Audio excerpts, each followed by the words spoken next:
ये कहानी है एक भयानक रात की। किसी गांव में दीपक नाम का एक लड़का रहता था।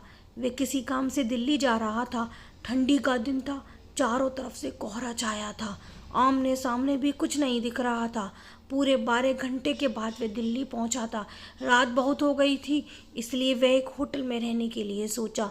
रात हो गई थी और कहीं भी उसे उसके बजट में सस्ता होटल ही नहीं मिल रहा था। काफ़ी ढूंढने के बाद उसे एक सस्ता और अच्छा होटल मिला।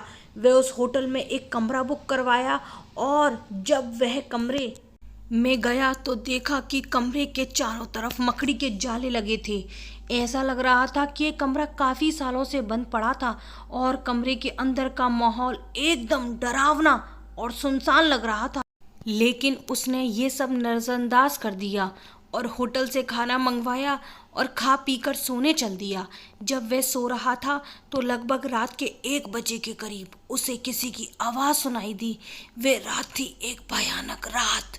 वह तुरंत नींद से उठ गया और जल्दी से खिड़की के पास गया, ये पता करने के लिए कि इतनी रात को किसकी आवाज़ सुनाई दे रही है और इस सुनसान रास्ते में कौन आधी रात को घूम रहा है।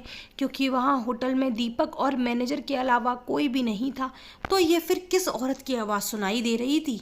दीपक खिड़की पर काफ़ी देर तक खड़ा रहा, लेकिन उसे कोई भी दिखाई नहीं दिया। फिर उसने अपने कैमरे से मैनेजर को फ़ोन किया और उसे बताया कि मुझे इतनी रात को कब से किसी आपको भी दे रही है क्या। मैनेजर ने कहा कि सर नहीं, ऐसी तो कोई बात नहीं है, आपको हवा से ऐसा लग रहा होगा। वैसे भी ये जंगली इलाका है, यहाँ पर तो हल्की हवा भी तूफान के जैसे लगती है। आप सो जाइए, ऐसी कोई बात नहीं है। उसने मैनेजर की बात पर भरोसा करके फिर से सोने चला गया।